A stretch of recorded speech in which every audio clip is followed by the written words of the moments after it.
ഇതേപോലുള്ള മനോഹാരിത വളരെ എടുത്തു പറയേണ്ട ഒരു വസ്തുതയാണ്. നമ്മുടെ പാലക്കാട് ജില്ലയിൽ ഹൈറേഞ്ചിൽ സ്ഥിതി ചെയ്യുന്ന നെല്ലിയാമ്പതി അഗ്രോ ഫെസ്റ്റിവൽ നടക്കുന്ന ഈ ഒരു ധന്യവേളയിൽ ഇവിടെയുള്ള വളരെ കൗതുകരമായ ഒരു സംഗതിയാണ് ഞാൻ നിങ്ങളോട് പങ്കുവെക്കാൻ പോകുന്നത്.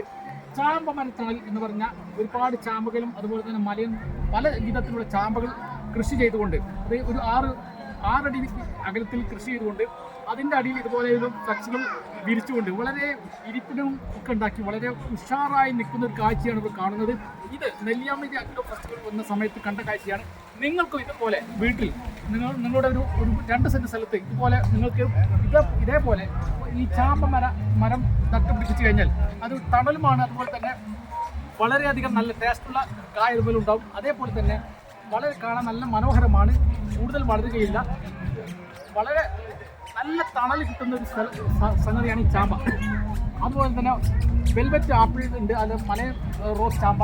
അതേപോലെ തന്നെ പല വിധത്തിലുള്ള ചാമ്പകളും ഇതേപോലെ വളരെ ലൈനായിക്കൊണ്ട് കുഴിച്ചിട്ട് കഴിഞ്ഞാൽ നിങ്ങൾക്ക് ഇതേപോലെ തണൽ വെച്ചുപിടിപ്പിക്കാം. അതാണ് ഇതിൻ്റെ പ്രത്യേകത. അതുകൊണ്ട് നിങ്ങൾ ഇതേപോലെ ചാമ്പമരത്തണൽ ഉണ്ടാക്കണമെന്നാണ് എനിക്ക് ഈ അവസരത്തിൽ പറയാനുള്ളത്. ഇതാണ് ചാമ്പമരത്തണൽ. നിങ്ങളെ വീട്ടിൽ ഇതേപോലെ നിങ്ങൾക്കും പിടിപ്പിക്കാവുന്നതാണ്. അതിന് വേണ്ടത് ഒരു 2-3 സെൻറ്റ് സ്ഥലം. ആ സ്ഥലത്ത് ഇതേപോലെ ചാമ്പ മരങ്ങൾ ഇതേപോലെ ഒരു 6 അടി അകലത്തിൽ നട്ടുപിടിപ്പിച്ചതിന് ശേഷം വളം ചെയ്തതിന് ശേഷം വലിയ മരം ആയതിനു ശേഷം ഇതേപോലെ ഷീറ്റ് അടിയിൽ വിരിക്കുക. ഷീറ്റ് വിരിച്ച് കഴിഞ്ഞാൽ നിങ്ങൾക്കും ഇതേപോലെ വളരെ മനോഹരമായ തണൽ ഒരുക്കാം എന്നതാണ് ഇതിൻ്റെ പ്രത്യേകത. വളരെ ഭംഗിയുള്ള ഫ്ലവറുകളാണ്. ഈ ഫ്ലവറുമിൽ തന്നെ നല്ല മധുരമുള്ള കായകൾ ഉണ്ടാകും. ഈ ചാമ്പമരത്തണൽ നമുക്കും ഒരു 2 സെൻറ്റ് സ്ഥലത്ത് നമുക്കും ഉണ്ടാക്കാം എന്നാണ് ഇതിൻ്റെ പ്രത്യേകത.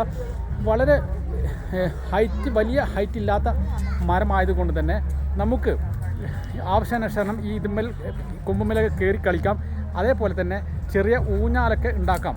അതാണ് ഇതിൻ്റെ പ്രത്യേകത. നല്ല മധുരമുള്ള കായാണ് ഇതിലുള്ളത്. ഈ ചാമ്പമര നമ്മൾ കുഴിച്ചിടുന്ന സമയത്ത് സാധാരണയായി കുഴിച്ചിടുന്ന സമയത്ത് നമ്മൾ 1-2 ആണ് കുഴിച്ചിടുന്നത്. പക്ഷേ ഇത് കൂടുതൽ എണ്ണം കുഴിച്ചിടുക. ഒരു 3 സെൻറ്റ് സ്ഥലത്തോ അല്ലെങ്കിൽ 5 സെൻറ്റ് സ്ഥലത്തോ ഇതേപോലെ പാർക്ക് രൂപത്തിൽ വളരെ ഒരു 6 അടി അകലത്തിൽ ഇതേപോലെ നിങ്ങൾക്ക് നട്ടുപിടിപ്പിച്ച് കഴിഞ്ഞാൽ അത് നിങ്ങൾക്ക് വളരെ നല്ല കൂളിംഗാണ് ഇതിൻ്റെ ചുവട്ടിൽ. അതേപോലെ തന്നെ നല്ല ഓക്സിജൻ ശ്വസിക്കാം എന്നാണ് ഇതിൻ്റെ പ്രത്യേകത. ഇത് നിത്യഹരിത വനങ്ങളാണ്. പെട്ടെന്ന് നമ്മുടെ മഹാഗണി പോലെ ഇല പൂർണ്ണമായും കൊഴിയുകയില്ല. അതുകൊണ്ട് തന്നെ നമുക്ക് എല്ലാ 365 ദിവസം ഇതിൻ്റെ ചുവട്ടിൽ നിന്ന് തണൽ ലഭിക്കും എന്നതാണ് ഇതിൻ്റെ പ്രത്യേകത. അടിയിൽ ഷീറ്റ് വിരിക്കാൻ കാരണം ഈ ഷീറ്റ് വിരിച്ചു കഴിഞ്ഞാൽ ഒരിക്കലും പുല്ല് മുളക്കുകയില്ല. അതേപോലെ തന്നെ ഇതേപോലെ ഇരിപ്പിടം ഉണ്ടാക്കി കഴിഞ്ഞാൽ വളരെ സുഖമായി തന്നെ ചാരി ഉറങ്ങാം എന്നാണ് ഇതിൻ്റെ പ്രത്യേകത. അതുകൊണ്ട് തന്നെ ഇതിൻ്റെ ചുവട്ടിൽ നിന്ന ആളുകൾക്ക് ഒരിക്കലും ഇത് ഒഴിഞ്ഞു പോകാൻ കഴിയുന്നില്ല. കാരണം ഇത് AC പോലെ നല്ല കൂളിംഗാണ് ഇതിൻ്റെ പ്രത്യേകത. അതുകൊണ്ട് തന്നെ ഏത് കാലാവസ്ഥയിലും തണുപ്പിനെ ആഗിരണം ചെയ്യുന്ന, തണുപ്പിനെ പിടിച്ചു നിർത്തുന്ന ഒരു മരമാണ് ഈ ചാമ്പ മരം എന്ന് പറയുന്നത്. അതുകൊണ്ട് തന്നെ ചാമ്പകൾ പലതരത്തിലുള്ള ചാമ്പകളുണ്ട്. ഈ വലിയ വൃക്ഷം വാങ്ങുന്ന ചാമ്പയാണ് കുഴിച്ചിടേണ്ടത്. ഇത് ഒരു മലയൻ ചാമ്പ ഇപ്പോൾ പരിചയപ്പെടുത്തി തരാം.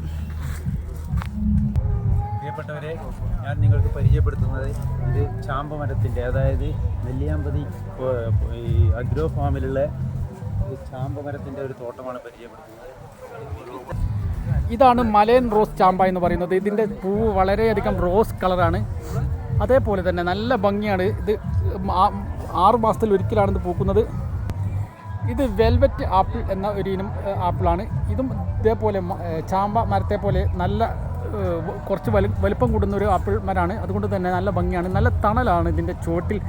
അതുകൊണ്ട് തന്നെ ഈ 2 മരങ്ങളും നിങ്ങൾ നട്ടുപിടിപ്പിച്ച് കഴിഞ്ഞാൽ ഒരു 1/2 സെൻറ്റിൽ ഒരു 2 സെൻറ്റിലോ 3 സെൻറ്റിലോ ഇതേപോലെ നട്ടുപിടിപ്പിച്ച് കഴിഞ്ഞാൽ നിങ്ങൾക്ക് ഒരു ലൈബ്രറിയോ അതേപോലെ തന്നെ റീഡിംഗ് റൂമോ അതേപോലെ തന്നെ പാർക്കിങ്ങോ സ്വന്തമായിട്ട് പാർക്കോ ഉണ്ടാക്കാം എന്നാണ് ഇതിൻ്റെ പ്രത്യേകത. ഇത് സാധാ ചാമ്പ മരമാണ്. നമ്മുടെ വീട്ടിൽ ധാരാളമായി കാണുന്ന സാധാ ചാമ്പ പെട്ടെന്ന് വളർന്നുണ്ടാവുകയും കായ ഉണ്ടാവുകയും ആ കായ പെട്ടെന്ന് തന്നെ പൊഴിഞ്ഞു പോവുകയും ചെയ്യുന്ന സാധാ ചാമ്പയാണ് ഒരു വെള്ള ചാമ്പ എന്ന് പറയുന്നത്. ഇത് വലിയ മരമാവുകയില്ല, കുറ്റിച്ചെടി മാതിരിയാണ് നിൽക്കുകയുള്ളൂ. പക്ഷേ മറ്റുള്ളത് വലിയ മരമാവും. അതുകൊണ്ട് ഈ റോസ് ചാമ്പ നിങ്ങൾ കൃഷി ചെയ്ത് കഴിഞ്ഞാൽ നിങ്ങളൊരു 2 സെൻറ്റിലോ 3 സെൻറ്റിലോ കൃഷി ചെയ്ത് ഇതേപോലെ ഉണ്ടാക്കി കഴിഞ്ഞാൽ നിങ്ങൾക്ക് ഒരു പാർക്ക് മാതിരി ഉപയോഗിക്കാമെന്നാണ് ഇതിൻ്റെ പ്രത്യേകത. ഓക്കെ.